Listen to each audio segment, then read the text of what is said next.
Mis hermanos y amigos, de nuevo es un gusto poder estar con ustedes. Quiero hablar en esa hora de lo más sublime para nosotros, de la cruz de Cristo. La cruz de Cristo, que es la revelación más gloriosa de Dios, de su ser, de su carácter, de su gracia, de su sabiduría y mucho más. Pero no solo nos revela a Dios, sino también nos revela nuestra humanidad, así como el sentido de la vida, de la historia y de todo lo que existe. Estoy consciente de que esta afirmación es tremenda, porque cada vez que nos sumergimos en el suceso histórico de la obra de Cristo, comprobamos esta tesis. La cruz de Cristo es el eje de todo. Es el acontecimiento climático de la pasión de Cristo. Es el epicentro del universo. Es el evento que quedó grabado para la eternidad. La cruz ha sido considerada por muchos eruditos, expertos en diferentes áreas del estudio. Muchas veces ha sido rechazada, otras tantas idolatrada y también aceptada, pero nunca ha podido ser ignorada. La cruz de Cristo es la paradoja más grande del universo, porque reúne lo irreconciliable. En ella encontramos la vida y la muerte, el amor y el odio, el bien y el mal, lo eterno y la historia, la maldición y la bendición, lo divino y lo humano, el poder y la debilidad, el cielo y el infierno, la luz y las tinieblas, y mucho más. Pero también esta cruz es la fuente inagotable de gracia y bendición. La Escritura dice que por su llaga fuimos nosotros curados. La obra de Cristo en la cruz proporciona la herencia inigualable de enseñanza y bendición, que sanan y llenan nuestras vidas. Existen muchas formas de mirar hacia la cruz y de esta manera poder encontrar ese tesoro de enseñanza y bendiciones. Por ejemplo, podemos mirar las expresiones de los hombres hacia la cruz. Estas revelan la condición humana caída. También evidencian las mentiras del diablo y explican la violencia y la crisis social y familiar en la que hoy vivimos. Son palabras que demuestran los conflictos cotidianos de la vida, ese golpeteo constante de litigios que siempre termina destruyendo lo que más amamos. Por ejemplo, le decían: si eres el Hijo de Dios, desciende de la cruz. Esa palabra desafiante que lastima, que provoca, que nace de un corazón lleno de odio, que apela a la ley de la selva, la ley del más fuerte, donde los débiles no tienen esperanza. Frases que a veces suenan de esta forma: si eres tan hombre, si eres tan bueno, tan buena, si eres tan santo. Palabras que solo nos permiten ver la maldad o culpar a otros de esa maldad. A otros salvó, sálvese a sí mismo, le decían. Esto es escarnio, es echar en cara que lo bueno no sirve, que hay que ser egoístas, que hay que velar por nosotros mismos antes que por los demás. Palabras que podemos traducirlas como: tú que tanto oras, tú que tanto te preocupas por los demás, ¿de qué sirve lo bueno que haces?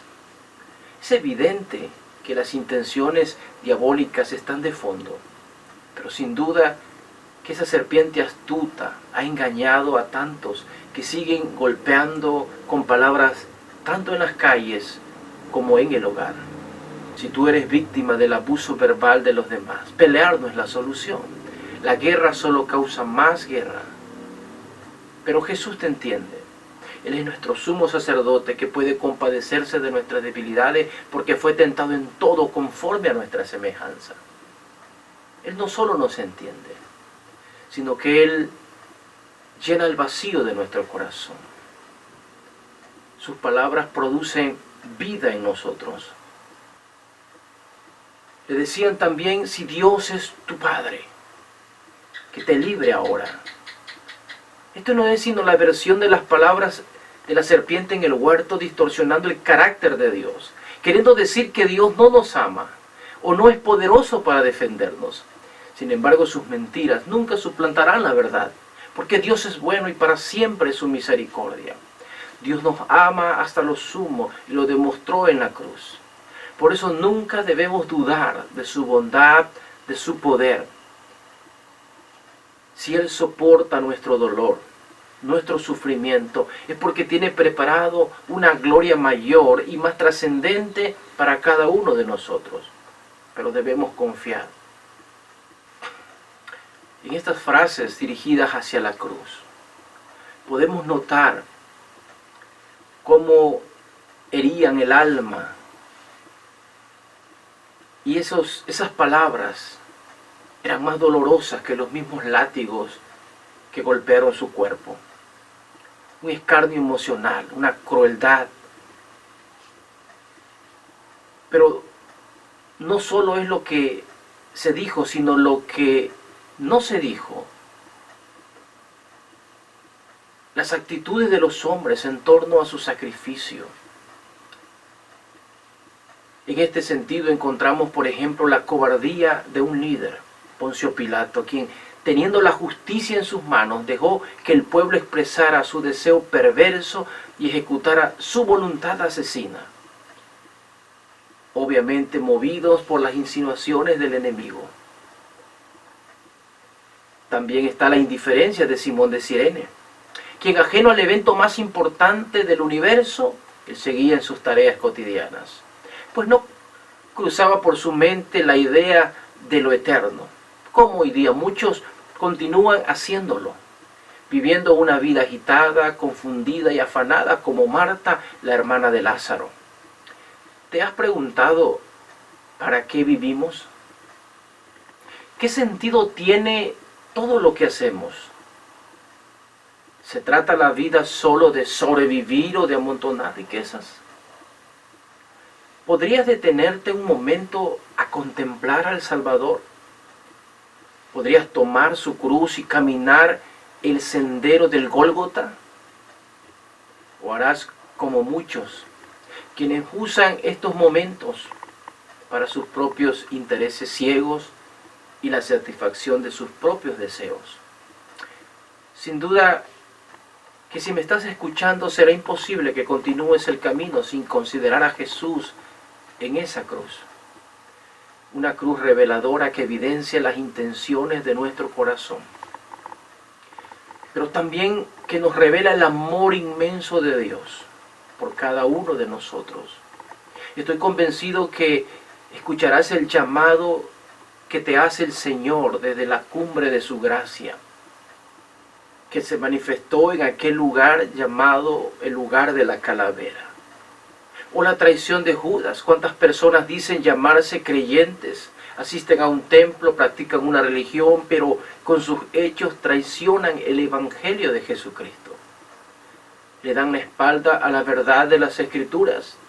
Y como dice el apóstol, son enemigos de la cruz de Cristo. La advertencia es grave para todos aquellos que, habiendo conocido, le dan la espalda a Jesús, toman por inmunda la sangre del pacto y pisotean el nombre de Cristo. La palabra dice, escúchalo bien, porque si pecaremos voluntariamente, después de haber recibido el conocimiento de la verdad, ya no queda más sacrificio por los pecados, sino una horrenda expectación de juicio y de hervor que han de consumir al adversario. El que viola la ley de Moisés por el testimonio de 2 o 3 testigos muere irremisiblemente. ¿Cuánto mayor castigo pensáis que merecerá el que pisoteare al Hijo de Dios y tuviere por inmunda la sangre del pacto en la cual fue santificado, e hiciere afrenta al Espíritu de gracia? Pues conocemos al que dijo, mía es la venganza, yo daré el pago, dice el Señor. Y otra vez, el Señor juzgará a su pueblo. Horrenda cosa es caer en manos del Dios vivo. También encontramos la ingratitud y psicosis del pueblo. Qué triste que un pueblo que un día está gritando Hosana, al otro día grita crucifíquenle. Qué tan rápido olvidamos lo bueno y suplantamos eso por lo malo. Nos olvidamos de todos los árboles buenos del huerto y solo miramos el árbol prohibido. porque la serpiente astuta nos envuelve en sus mentiras y en sus engaños. Por eso Jesús exclamó: Padre, perdónalos porque no saben lo que hacen. Esto es lo que sucede cada día en nuestra vida. Somos ingratos con nuestros padres, con nuestro cónyuge, con nuestros hermanos, con nuestros amigos. Un día, una falta, un error, un pecado y todo se viene abajo. Como si todo lo bueno no importara, pero yo me pregunto, ¿qué es lo que hizo el Salvador? Para que olvidaran todo lo bueno, todo su amor, sus milagros, sus palabras, su gracia, aún en la cruz seguía bendiciéndoles. Y la respuesta es nada. No es lo que Jesús haya hecho porque no hizo nada, sino lo que hay en el corazón humano. Y aún así Dios nos ama. Por eso, si me permites un consejo, recapacita y vuélvete a Jesús. No le niegues con tus palabras, con tus actitudes, con tus acciones, con tu indiferencia. Ámale porque Él es bueno y para siempre es su misericordia. No te unas a la procesión ciega, seducida por el diablo. Tú sigue adorando, sin importar el precio que tengas que pagar. Porque Él hizo todo por nosotros en la cruz. Por eso siempre debemos alabarle sin importar qué. Tal vez esto no sea popular. Inclusive parezca que estamos fuera de la ley que ha sido creada basada en el deseo humano. Pero es lo que debe ser. No es homofobia, no es odio al género femenino, es teofobia. Lo que hay en el hombre es un odio humano perverso e infundado hacia Dios el Creador, hacia el dador de la vida. La cruz solo evidencia y pone al descubierto esta actitud del corazón, esta crueldad, este escarnecimiento como lo hacían los soldados. Es el reflejo de una sociedad en la cual estamos inmersos y vivimos, una sociedad que ha dicho no a Dios y por ende ha quedado al desamparo de sus propios malos deseos, como lo expresa el apóstol Pablo en la carta a los Romanos en el capítulo 1. Y como ellos no aprobaron tener en cuenta a Dios, Dios los entregó a una mente reprobada para hacer cosas que no convienen, estando atestados de toda injusticia, fornicación, perversidad, avaricia, maldad, llenos de envidia, homicidios, contiendas, engaños y malignidades, murmuradores, detractores, aborrecedores de Dios, injuriosos, soberbios, altivos, inventores de males, desobedientes a los padres, necios, desleales, sin afecto natural, implacables, sin misericordia, quienes habiendo entendido el juicio de Dios, que los que practican tales cosas son dignos de muerte, no solo las practican, sino que también se complacen con los que las practican. Si te preguntabas por qué nuestra sociedad es violenta, por qué impera la delincuencia, aquí está tu respuesta. Un mundo sin Dios es un mundo en autodestrucción en todas las áreas y esferas de la vida. También encontramos la fidelidad de los que permanecían al pie de la cruz. No todos siguen las mentiras del diablo. Hay quienes permanecen a sus pies y quienes se rinden ante su gracia, quienes estamos dispuestos a pagar el precio, porque tenemos nuestra esperanza puesta en Él y en la vida eterna que nos ha prometido. También están los inconstantes, los inseguros, los sentimentales, los impulsivos como Pedro. Tristemente este grupo presenta a la mayoría de los creyentes. Quisiéramos decir que no, quisiéramos pensar que somos mejor que esto, pero nos parecemos más a Pedro que a Jesús. Aún así Dios nos ama y está perfeccionando en nosotros, en nuestros corazones, su amor y su gracia.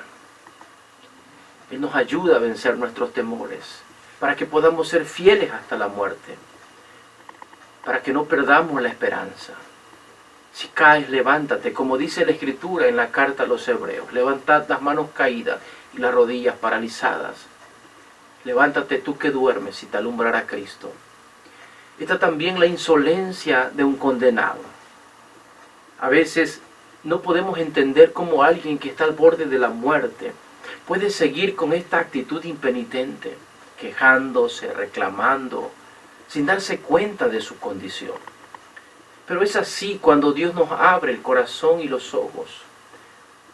Agradezcamos a Dios que nosotros podemos darnos cuenta de nuestra condición y que podemos volvernos a Él en busca de salvación y perdón.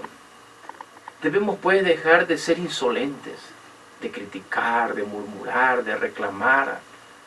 Dejemos a Dios aquello que no podemos cambiar, que está fuera de nuestro control. Confiemos y esperemos en Él, que si nos deleitamos en Él, Él concederá las peticiones de nuestro corazón. También encontramos el arrepentimiento de un moribundo, aquel hombre que estaba colgado al lado de Jesús. ¿Es Dios injusto por darle vida eterna a alguien que toda su vida practicó la maldad y en sus últimos momentos se arrepintió? Condenado a la muerte, clamó al Señor. Por supuesto que no. La salvación es del Señor y Él la da a quien Él quiere. Su gracia no tiene límites, su amor es incondicional, inigualable. Nunca es tarde para volvernos a Dios. Su amor en la cruz es suficiente para darnos la seguridad de la vida eterna. Solo tienes que cambiar de actitud y mirar a Jesús como aquel ladrón moribundo, con arrepentimiento y fe. Mirarle a Él y a su obra en la cruz. Él está a la puerta llamando insistentemente con una gracia maravillosa. Y por si no fuera suficiente, también podemos mirar la cruz desde una perspectiva teológica, es decir, desde una búsqueda lógica y razonable. Hagámonos la pregunta, ¿por qué la cruz? ¿No podía Dios simplemente declararnos inocentes sin necesidad de la cruz? ¿Decretar una amnistía, un perdón sin paga? La respuesta, por increíble que parezca, es no. No podía Dios hacer esto sin dejar de ser Dios, puesto que el dilema de la cruz es que Dios es justo y tenía que castigar el pecado, es santo y no podía tener comunión con pecadores, pero también nos ama y no quería dejarnos en condenación y sin esperanza. Por eso la cruz resuelve el problema con una sabiduría gloriosa. Allí encontramos que la cruz revela el pecado de la humanidad. La pregunta, ¿tan malos somos? Claro que sí. No somos tan buenos como pensábamos, porque no hay justo ni aun uno, declara la Escritura. No hay bueno, no hay ni siquiera uno. Pero la cruz también revela el carácter de Dios, que hace necesaria la cruz como la única opción para la salvación humana. En cuanto a la justicia de Dios, en contraste con cualquier amnistía humana o corrupción de los hombres, Dios no relaja sus leyes, no vacila en cumplir su palabra. Él dijo, la paga del pecado es muerte. Por eso no podía haber perdón sin una muerte. No puede existir perdón sin cruz, porque Dios es justo y Él satisfizo su justicia en esa cruz. En cuanto a la santidad de Dios, en contraste con la humanidad caída, la Escritura dice en boca del profeta Habacuc, tan limpio eres de ojos, oh Jehová, que ni siquiera puedes ver lo malo. Por eso Dios el Padre, desde los cielos, volteó su rostro y abandonó a su Hijo, porque no pudo mirar el pecado que estaba sobre él. De allí el clamor profundo y lacerante de Jesús en esa cruz, Dios mío, ¿por qué me has desamparado? Dios no puede cohabitar con el pecado. Por eso expulsó a Adán y a Eva de su presencia en el paraíso. Pero ahora, por medio de la cruz, quitó el pecado y nos limpió de nuestra maldad, de tal forma que ninguna condenación hay para los que están en Cristo Jesús. Porque por la sangre de Jesucristo su Hijo, hemos sido limpiados de todo pecado.